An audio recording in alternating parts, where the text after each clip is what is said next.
ಬಡಗಿ ಕೆಲಸಕ್ಕೆ ಬೇರೊಂದು ಊರಿಗೆ ಗೆಳೆಯ ಹೊರಟು ನಿಂತಾಗ ಹೂವು ಮಿಂಚುವಷ್ಟು ಕೊಂಚ ಬಿಸಿಲಿತ್ತು. ಕುರಿ ಹಿಂಡನ್ನು ಗುರಾಯಿಸಿ ಬೊಗಳಿದ ನಾಯಿಗೆ ಬರಿಯ ಕೈಯಲ್ಲಿ ಹೆದರಿಸಿದ್ದೆ ನಾನು. ಕತ್ತು ಹಿಸುಕುವಷ್ಟು ಕೋಪ, ಬೆನ್ನು ತಬ್ಬಿಕೊಂಡು ಅಳುವಷ್ಟು ಸಂಕಟ. ಗೆಳೆಯನ ಬೆರಳ ಮಲ್ಲಿಗೆ ಹಿಡಿದು ಇಡೀ ಜಗತ್ತು ಜುಜುಬಿ ಎನ್ನುವಷ್ಟು ಉಡಾಫೆ. ರಚ್ಚೆ ಹಿಡಿದ ಹಸಿಬಿಸಿ ಕಂಬನಿ.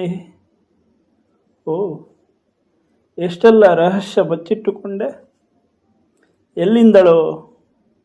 ಎಲ್ಲಿಂದಲೋ ಧೂಳೆಬಿಸಿಕೊಂಡು ಬಸ್ಸು ಬಂತು. ನನಗೆ ಮೆಲ್ಲಗೆ ಹಗುರವಾದ ಆಕ್ರಂದನ. ಗೆಳೆಯನ ದೊಡ್ಡ ಲಗೀಜನ್ನು ಮುಟ್ಟಿ ನೋಡಿದೆ. ಊರಿನ ಕ್ಷೇಮ ತನ್ನೊಳಗೆ ತುಂಬಿಸಿಕೊಂಡು ಹಾರಲಾಗದ ಉಷ್ಟ್ರಪಕ್ಷಿಯಂತಿತ್ತು.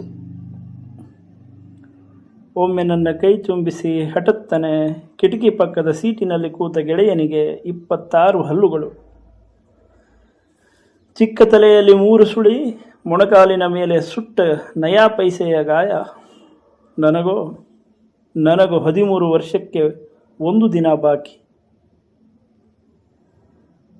ದೂರದಿಂದ ಚಮಚೆಯಂತೆ ಕಾಣುವ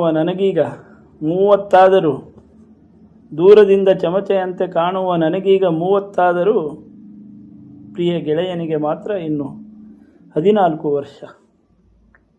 ಅದು ಹೇಗೆಂದು ನನಗೂ ಗೊತ್ತಿಲ್ಲ.